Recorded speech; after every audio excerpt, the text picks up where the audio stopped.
नमस्कार दोस्तों क्या आप जानते हैं कि स्वयं महादेव ने ही हनुमान जी के रूप में अवतार लिया था।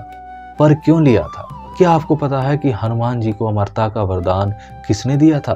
तो दोस्तों आज हम आपको इस रहस्य से अवगत कराएंगे। दोस्तों भगवान शिव ने क्यों लिया था हनुमान जी का रूप और किन की कृपा से हनुमान जी अमर हो गए थे, इस वीडियो में जानेंगे। इसलिए दोस्तों वीडियो को अंत तक जरूर देखें। दोस्तों यह कथा आपके हृदय में भक्ति की ज्योति जला देगी। दोस्तों हमें यह कथा त्रेता युग में लेकर जाती है, जब भगवान विष्णु श्री राम के रूप में अवतार लिए थे। दोस्तों देवों ने जब यह सुना कि भगवान विष्णु श्री राम के रूप में धरती पर आने वाले हैं, तो महादेव के मन में भी श्री राम की सेवा करने की प्रबल इच्छा हुई। लेकिन दोस्तों वे सोचने लगे कि भगवान विष्णु तो मर्यादा पुरुषोत्तम के रूप में अवतरित होंगे, तो मैं उनकी किस प्रकार से सेवा कर सकूंगा। दोस्तों भगवान शिव यही सब सोचते रहते थे और उसी समय दोस्तों केसरी और अंजना नामक एक वानर दंपति घोर तपस्या कर रहे थे। वे दोस्तों भगवान शिव के बहुत ही बड़े भक्त थे और संतान सुख की कामना कर रहे थे। दोस्तों उनकी तपस्या से प्रसन्न होकर स्वयं महादेव प्रकट हुए और वरदान दिया कि वे स्वयं ही उनके पुत्र के रूप में जन्म लेंगे।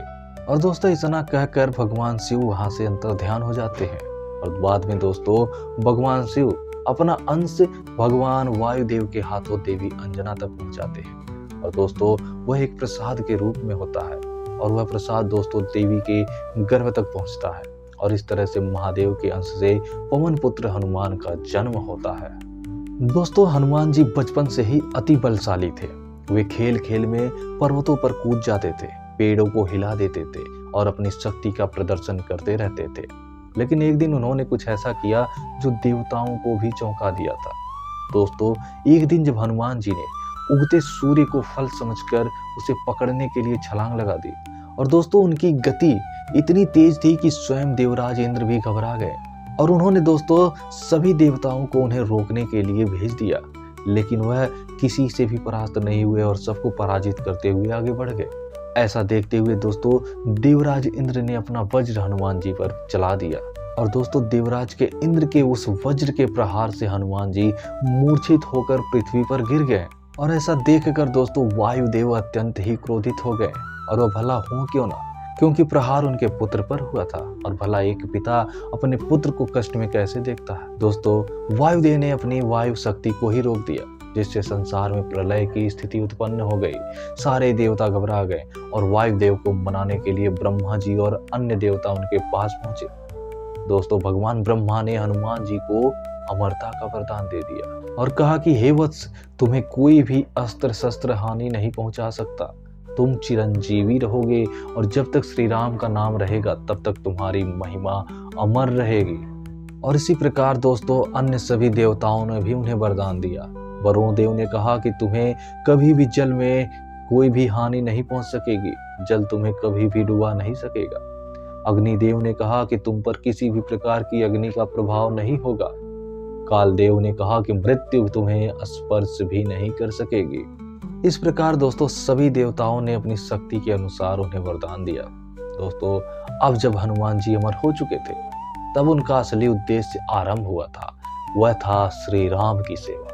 दोस्तों वे बाल्यकाल में अपनी शक्ति को भूल गए थे, लेकिन जब श्री राम की भक्ति का समय आया तब जामवंत जी ने उन्हें उनकी शक्ति का स्मरण कराया और फिर हनुमान जी ने लंका दहन, सीता माता की खोज और संजीवनी बूटी लाने जैसे असंभव कार्य को कर दिखाया था। और दोस्तों हनुमान जी श्री राम जी के सबसे बड़े भक्त के रूप में आज भी पूजे जाते हैं। दोस्तों क्या आप जानते हैं कि हनुमान जी आज भी इसी पृथ्वी पर सशरीर जीवित हैं। दोस्तों कहा जाता है कि वे कलयुग में भी भक्तों की सहायता करने के लिए सशरीर मौजूद है। कई संतों और भक्तों ने उनके दर्शन की अनुभूति भी की है। दोस्तों अगर आप अपने सच्चे मन से हनुमान जी की भक्ति करते हैं तो वे दोस्तों आपकी रक्षा अवश्य ही करते हैं। दोस्तों यह छोटी सी कथा सिर्फ एक कथा नहीं है, बल्कि भक्ति, समर्पण और शक्ति का प्रतीक है। हनुमान जी केवल बल के प्रतीक नहीं है, बल्कि अटूट श्रद्धा और सेवा भावना के उदाहरण भी हैं। दोस्तों आज भी जब कोई सच्चे मन से उनका स्मरण करता है तो वे उसकी रक्षा के लिए उपस्थित हो जाते हैं, चाहे वह राम सेतु का निर्माण हो, संजीवनी बूटी लाना हो या भक्तों के संकट को हरना हो। हनुमान जी हर युग में अपने भक्तों के साथ रहते हैं और उनकी मदद करते रहते हैं। तो इसलिए दोस्तों आइए हम भी अपने जीवन में श्रद्धा, निष्ठा और भक्ति की दीप जलाएं और अपने जीवन को धन्य बनाएं। तो उम्मीद करते हैं दोस्तों कि आपको यह कहानी मुझसे ही अच्छी लगी होगी। तो दोस्तों इस वीडियो को लाइक करें और अपने प्रियजनों के साथ इसे शेयर भी करें और दोस्तों चैनल को सब्सक्राइब कर लें ताकि हम आपके लिए ऐसी और भी प्रेरणादायक कहानियां लाते रहें। दोस्तों जाते जाते सभी लोग एक साथ जरूर ही बोलिए, सियावर रामचंद्र की जय, पवन सुत हनुमान की जय, जय जय जय श्री बजरंगबली की जय।